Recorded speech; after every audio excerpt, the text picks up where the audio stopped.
Isang pinagpalang hapon po sa ating lahat at pagbati at pagbabasbas din po sa mga kasama natin sa ating live streaming sa iba't ibang social media platforms po ng Quiapo Church.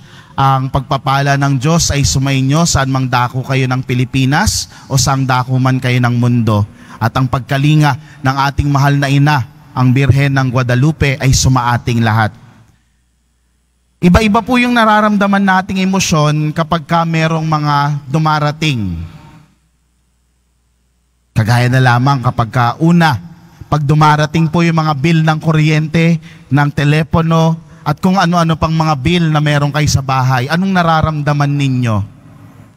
Natetense ba kayo? No?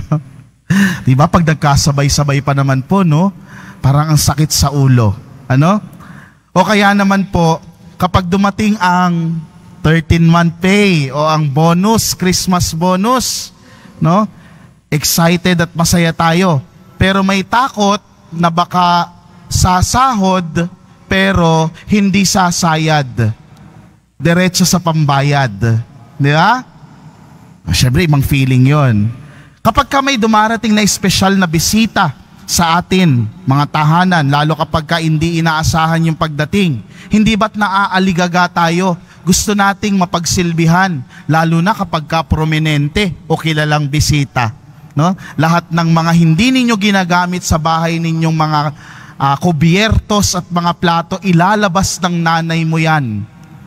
O yung mga nanay daw, mas kilala pa yung mga plato at kubyertos kaysa sa kanilang mga anak. Diba? O kaya, pag may dumating na kalamidad o pagsubok sa ating buhay, minsan napapamayanihan tayo ng takot, no? Na baka tayo ay mapaano.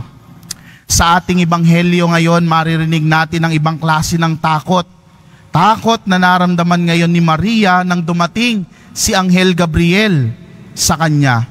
Sino ba naman pong hindi matatakot? No, si Maria ay tinatayang 14 or 15 years old noong panahon na yon.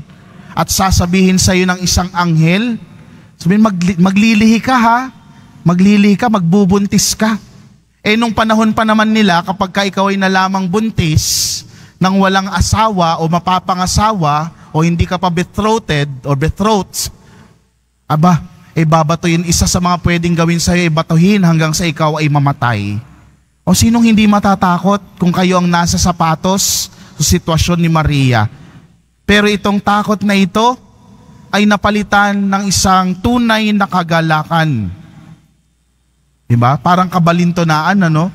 Takot ka, pero nung sinabi ng anghel sa iyo, maggalak ka. Ito po yung talagang dapat na maging disposisyon sa mga pagkakataon na ganito. Kapag hindi mo na alam kung ano ang gagawin mo dahil sa mga pinagdaraanan mo, wala tayong ibang tinatakbuhan kung hindi sino? Ang Diyos.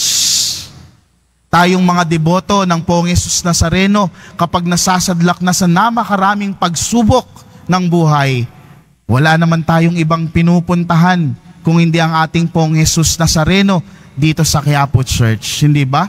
Kaya siguro, yung kabalintonaan na maging magalak ay nagiging mas totoo. Kasi sa tuwing lumalapit tayo sa Diyos, tunay na kagalakan yung ating nararanas. Dahil sa mga pagkakataon na ito, napapalapit tayo sa Diyos. Kumakapit tayo sa Kanya at natututong hindi niya tayo pinababayaan.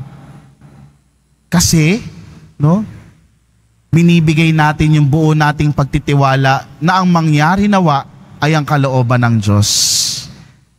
Hindi ba parang natutulad din naman sa ating mahal na ina na ang nais lamang ay ang maganap ang kalooban ng Diyos? Ganyan-ganyan ang nangyari sa ating mahal na ina. Nang dumating si Jesus sa kanya at nanahan sa kanyang sinapupunan, natakot siya. Pero ang tunay na kagalakan ay sumakanya sapagkat sumasa kanya si Jesus. Ang mahal na Birhen ng Guadalupe ay imahen ng Maria o ng ating mahal na ina na nagdadalang tao kay Jesus, na sinisimbolo ng kanyang belt na kulay asul, sa imahen ng Guadalupe. Ibig sabihin nun, para sa mga kapatid nating Aztec, ay nagdadalang tao. Pag meron kang belt sa iyong baywang na kagaya ng sa ating Birhen ng Guadalupe. At naging patrona rin po ng bansa natin sapagkat in a certain point ng ating kasaysayan ay tayo ay napabilang sa Archdiocese of Mexico way back, no, nung kasaysayan pa nang tayo ay unang sakupin ng mga Espanyol, ano? Ang imahe ng isang ina na tumatanggap sa pagdating ng balita na magiging ina siya ng Diyos.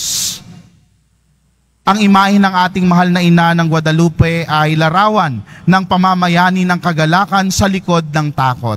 Bakit?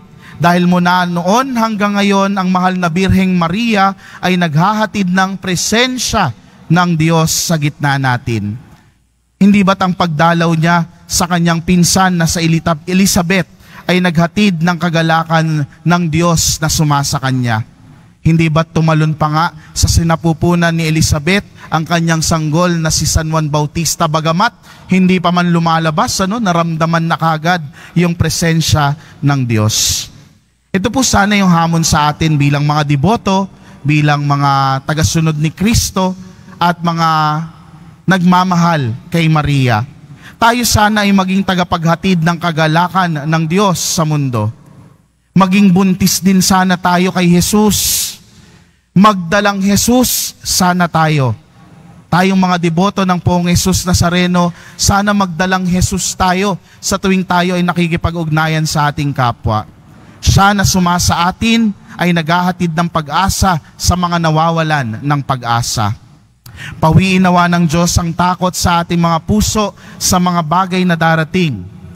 Pagsubok man ito o kasiyahan, sa panahong ito ng Adbyento, ipagpatuloy natin ang disposisyon ng kagalakan sa katotohanan na sumasa atin ang Panginoon.